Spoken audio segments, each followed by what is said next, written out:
Selamat datang saudara-saudari. Ya. Hari ini kita bersambung untuk belajar mengenai kerja mujizat. Ya. Hari ini kita belajar bahawa kerja-kerja mujizat ini, ya, dalam nama Yesus. Bila kita ucap dalam nama Yesus, apa akan berlaku? Pernahkah kamu mendengar lagu ini? Dalam nama Yesus, dalam nama Yesus ada kemenangan. Dalam nama Yesus, dalam nama Yesus iblis dikalahkan. Dalam nama Tuhan Yesus siapa dapat melawan? Dalam nama Tuhan Yesus ada kemenangan. Haleluya. Ya, sangat baiknya kerana Tuhan Yesus itu baik dalam hidup kita. Ya, so kita tahu bila kita ucap dalam nama Yesus ada kuasanya kerana Yesus berada bersama kita pada masa itu. Ya, kita berkata nombor 1, bila kita ucap dalam nama Yesus, ia memberi kita keberanian, ya. Kita menjadi gagah berani kerana kita percaya. Bila kita ucap dalam nama Yesus, Yesus berada dengan kita, ya. Dalam Kisah Rasul-Rasul bab 4 ayat 29 dan 30, ya. Sekarang ya Tuhan, lihatlah bagaimana mereka mengancam kami.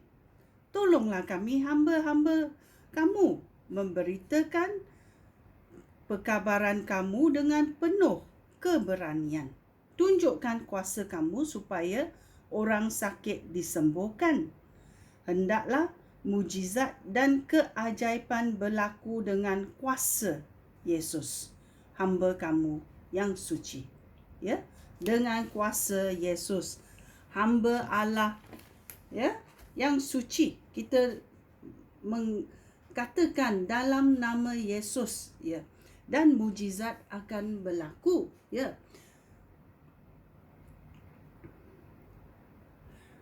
Ini berlaku kerana kita juga tengok dalam Kisah Rasul-Rasul bab 4 ayat 13. Dia berkata, anggota-anggota majlis agama hairan melihat apa? Keberanian Petrus dan Yohanes apabila mereka tahu bahawa kedua-dua orang rasul itu orang biasa yang tidak berpendidikan. Lalu mereka sedar bahawa kedua-dua orang itu sahabat karib Yesus. Ya. Siapa yang berdamping dengan Yesus ada keberanian kerana Roh Kudus Yesus akan memberi mereka apa yang hendak dituturkan. Ya. Petrus dan Yohanes adalah nelayan sebelum mereka pergi mengikut Yesus. Mereka adalah nelayan. Tetapi dalam sini ayat 13, apa orang dan guru-guru agama berkata? Mereka hairan melihat keberanian Petrus dan Yohanes apabila mereka tahu kedua-dua orang rasul itu orang biasa yang tidak berpendidikan. So kita jangan rendahkan orang yang tidak ada pendidikan matlamat mutlak, ya. Mereka itu diberkati oleh Tuhan, ya. So kita jangan merendahkan orang. Jangan tengok orang kalau tidak ada pendidikan. Tetapi kalau Tuhan bersama mereka, kuatlah mereka, ya. Kuatlah mereka, ada keberanian, ya. Nombor 2, ya, dalam nama Yesus, ya. Ini menggalakkan doa, ya. Ia memberi pengikut-pengikut berdoa lebih kuat kerana mereka tahu kerja-kerja mujizat datang daripada Yesus Kristus, penyelamatan kita. Ya. Dalam Kisah Rasul-Rasul babak 4 ayat 29 sampai 31, dia berkata, "Ya, sekarang Tuhan, lihatlah bagaimana mereka mengancam kami. Tolonglah kami, hamba-hamba kamu, memberitakan perkabaran kamu dengan penuh keberanian. Tunjukkanlah kuasa kamu, supaya orang sakit disembuhkan. Hendaklah mujizat dan keajaiban berlaku dengan kuasa Yesus, hamba kamu yang suci." Setelah mereka selesai berdoa, tempat mereka berkumpul itu bergoncang. Mereka semua dikuasai oleh Roh Allah dan mula menyampaikan perkabaran daripada Allah dengan penuh keberanian. Ya, bila kita berdoa, kita mesti percaya. Dan selepas mereka berdoa, apa berlaku? Tempat mereka berkumpul itu bergoncang dan mereka dikuasai oleh Roh Allah. Dan mereka berani menyampaikan perkabaran daripada siapa? Daripada Allah, dengan penuh keberanian kepada orang yang belum tahu akan penyelamatan ini. Ya. Nombor 3, ia memberi kita tahu yakinnya ada dosa yang boleh dihapuskan oleh nama Yesus. Ya. Dalam Kisah Rasul-Rasul babak 5 ayat 28, dia berkata, "Dengan tegas kami melarang kamu mengajar berdasarkan ajaran orang itu." Orang apa? Orang Yesus Kristus lah. Tetapi sekarang lihatlah apa yang sudah kamu lakukan. Kamu menyebarkan ajaran kamu ke seluruh Yerusalem dan kamu mahu mendakwa kami bertanggungjawab atas kematian Yesus Kristus. Ya. Ini berlaku kerana rasul-rasul menghadap majlis agama. Lalu Imam Agung berkata kepada mereka, "Dengan tegas kami melarang kamu mengajar berdasarkan ajaran orang itu, kerana mereka mengajar demi nama Yesus Kristus." Ya. Tetapi sekarang lihatlah apa yang sudah kamu lakukan. Kamu menyebarkan ajaran kamu ke seluruh Yerusalem dan membuat orang kacau bilau. Ya. Dan kamu mahu mendakwa kami bahawa kami bertanggungjawab atas kematian Yesus Kristus. Ya. Dan ayat 33 bersambung. Ya, anggota-anggota majlis agama mendengar kata-kata itu. Mereka marah sekali sehingga mereka mahu menghukum mati rasul-rasul itu. Apa berlaku pada masa itu? Petrus, dalam ayat 29, Petrus dan rasul-rasul yang lain menjawab, "Kami harus taat kepada Allah dan bukan kepada manusia. Yesus yang tuan-tuan salibkan," iaitu yang agama, ya, ketua-ketua agama salibkan, ya, sudah dibangkitkan daripada kematian oleh Allah yang disembah nenek moyang kita. Allah mengangkat Yesus Kristus ke tempat yang berkuasa di sebelah kanan Allah untuk menjadi pemimpin dan penyelamat, supaya umat Israel mendapat peluang untuk bertaubat dan beroleh pengampunan dosa. Ya. Yesus datang adalah untuk supaya orang dipulihkan daripada dosa dan boleh berhubung dengan Allah. Itu adalah kerja-kerja Yesus Kristus. Ya. Dan dia akan meyakinkan bahawa ada dosa dalam hidup kita dan kita mesti bertaubat Ya, kita mesti bertaubat dan kita boleh berhubung semula dengan Allah. Ya. Nombor 4. Ya. Nombor 4 adalah ramai bertaubat dan percaya kepada penyelamatan Yesus Kristus. Ya, dalam Kisah Rasul-Rasul babak 4 ayat 4. Dia berkata, banyak orang yang mendengar perkabaran itu percaya kepada Yesus. Bilangan mereka bertambah sehingga kira-kira 5,000 orang. Ya. Pada satu hari sahaja. Mujizat ini berlaku kerana kerja mujizat datang daripada Roh Kudus. Ya, satu hari 5,000 orang percaya kepada penyelamatan Yesus Kristus ini. Ya.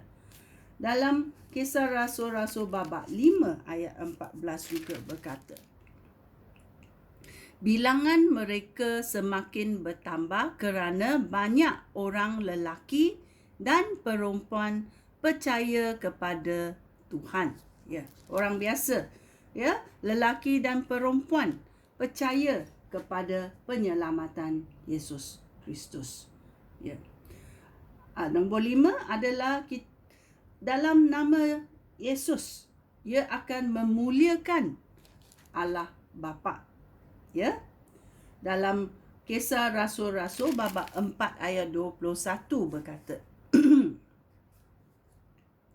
anggota-anggota majlis agama memberikan amaran yang lebih keras lagi, lalu membebaskan kedua-duanya. Mereka tidak dapat mencari alasan untuk menghukum Petrus dan Yohanes kerana semua orang memuji-muji Allah bagi peristiwa itu. Ya, Petrus dan Yohanes di hadapan majlis agama. Ya, dan orang yang mendengar apa yang dikatakan oleh Petrus dan Yohanes itu, mereka memuji-muji Allah kerana peristiwa itu. Allah dimuliakan kerana mereka memberi kesaksian tentang kebangkitan Tuhan Yesus. Oleh itu, Allah sangat memberkati Yohanes dan Petrus. Ya. Dan keenam adalah menyebarkan berita baik. Dalam Kisah Rasul-Rasul babak 5 ayat 14 dan sampai 16 berkata, bilangan mereka semakin bertambah kerana banyak orang lelaki dan perempuan percaya kepada Tuhan. Oleh sebab apa? Mujizat yang dilakukan oleh para rasul dalam nama Yesus. Ya. Orang sakit dibaringkan di atas tilam atau tikar lalu dibawa ke jalan supaya setidak-tidaknya mereka terkena bayang Petrus apabila dia lalu di situ. Banyak orang datang dari bandar-bandar di sekitar Yerusalem. Mereka membawa orang sakit dan orang yang dirasuk roh jahat, dan semua orang itu disembuhkan dalam nama Yesus. Ya, ini berlaku kerana kita berkata ayat, ya, nama Yesus itu ada kuasa. Ya, nama Yesus itu ada kuasa. Ya, sungguh baiknya Tuhan, sungguh baiknya Tuhan kita. Ya, sebelum Yesus membuat kerja-kerja mujizat, tak ada orang mengikutnya. Ya. Kerana kita mendengar dalam Lukas babak 4 ayat 16. Ya, dia berkata, Yesus pergi ke Nazaret tempat dia dibesarkan. Pada hari Sabat seperti biasa. Dia berkata, seperti biasa. Yesus ada pergi ke gereja. Itu pada hari Sabat lah. Ya. Seperti biasa, Yesus pergi ke rumah ibadat. Dia berdiri untuk membaca Alkitab. Ya. Apa berlaku? Tak ada orang mengikut dia kerana dia tidak membuat kerja-kerja mujizat. Tetapi selepas dia berdakwah, dan dalam ayat 16, ya, dia mendakwa dalam ayat Lukas babak 4 ayat 33. Dia berkata, di rumah ibadat itu ada seorang yang dirasuk roh jahat. Orang itu memekik dengan suara kuat. Ya, apa dia kata? Engkau mahu berbuat apa dengan kami? Hai Yesus, orang Nazaret. Adakah engkau mahu membinasakan kami? Aku tahu siapa engkau ni. Engkau utusan suci daripada Allah. Ya. Syaitan pun tahu siapa dia, Yesus ini. Ya. Dia berkata, engkau utusan suci daripada siapa? Daripada Allah. Ya. Apa Yesus buat? Yesus memerintah roh itu diam dan keluar daripada orang ini. Kemudian roh jahat itu membanting orang itu di hadapan mereka, lalu keluar daripada orang itu tanpa menyakitinya. Ya, ini berlaku bila Yesus di rumah ibadat pada hari Sabat. Ini berlaku. Ya. Bila mujizat berlaku, ramai yang terkagum dengan kuasa itu. Kuasa itu kita mesti tahu datang daripada Roh Kudus. Ya. Dalam Roh Allah ia datang.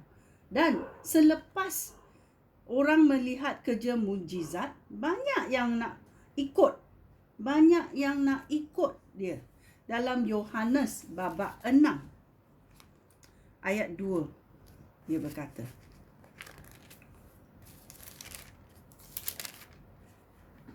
banyak orang mengikut Yesus kerana mereka telah melihat mujizat yang dilakukannya ketika dia menyembuh orang sakit. Ya. Ramai yang sakit dan tidak boleh diubati oleh doktor.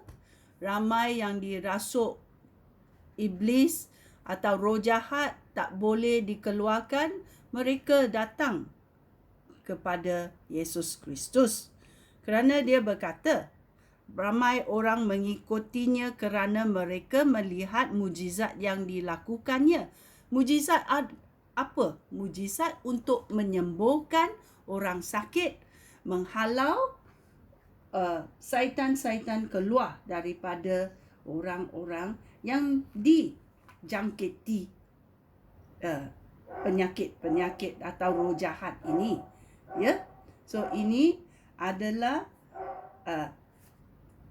kerja-kerja bila kita ucap dalam nama Yesus. Ya. Mujizat berlaku dalam hidup seseorang itu. Ya. Ini teliti kita belajar. Ya. Kerana ada kuasa dalam nama Yesus. Ya. Dalam nama Yesus, dalam nama Yesus ada kemenangan. Haleluya. Dalam nama Yesus, dalam nama Yesus iblis dikalahkan. Dalam nama Tuhan Yesus siapa dapat melawan? Dalam nama Tuhan Yesus ada kemenangan. Ada kemenangan. Ya, jangan lupa dalam nama Yesus ada kemenangan. Sekian, terima kasih. Shalom.